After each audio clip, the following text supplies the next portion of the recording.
Now I have to tell one more thing.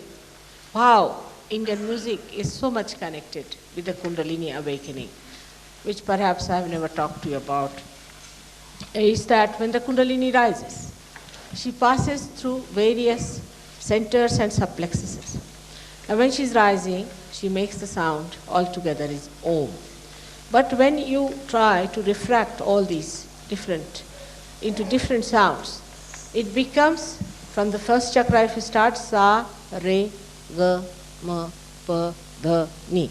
At the Sahasrara it is Ni. So there are 7 chakras, it makes the sound. Now when the Kundalini rises, she has to pass through all these subplexuses. Now as you know, there is, the first center has got 4 subplexuses. So the tala is built on 4. Then you have 6 plexuses. We have a tala on 6. Then it passes through the 10. So we have a tala in 10. Then passes through 12.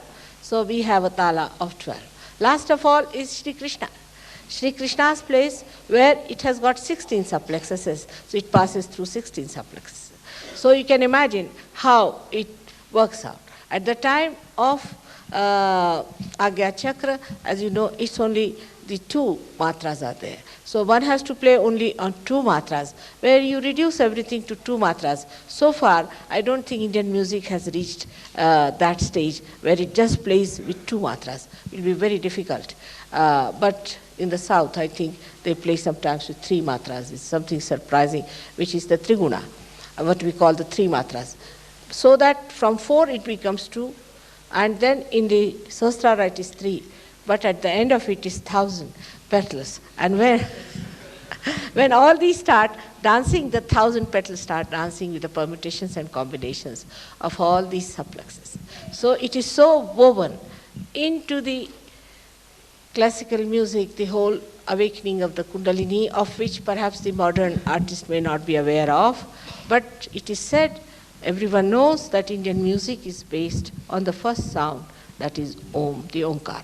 So this is how all these talas are based, and that's why you are so overjoyed.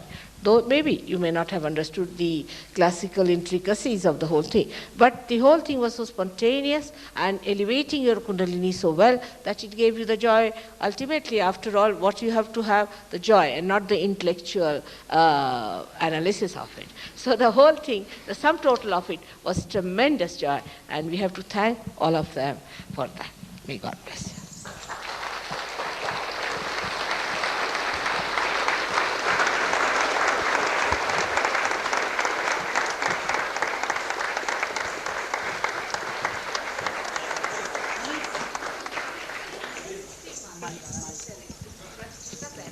16 matras you know of Krishna's is divided into 2, you see, 2 halves. First half is the right side, and the second half is the left side. So at the left side, when it goes called Kal, means a lower position, lower beat, or say a milder beat. So from the Shukla Paksha to the Krishna Paksha, as you call it, or you can call it from the right to the left, and he goes playing on the left side there. So this is the 2 sides of the Vishuddhi Chakra, very well expressed. And Ektala of 12 matras. We have Ektala of 12 matras. And that is, you know, is of the Shiva. Shiva has got 12 subplexuses. And that's how it is the 12 matras, and it's very, Ektala is a very solid thing, like din, din.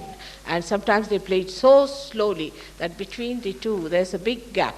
And that's how Shiva's work is. So it's all very, very symbolic. Gradually you will evolve into it, and you will see to it how Indian music is built around the basic primordial music. May God bless you.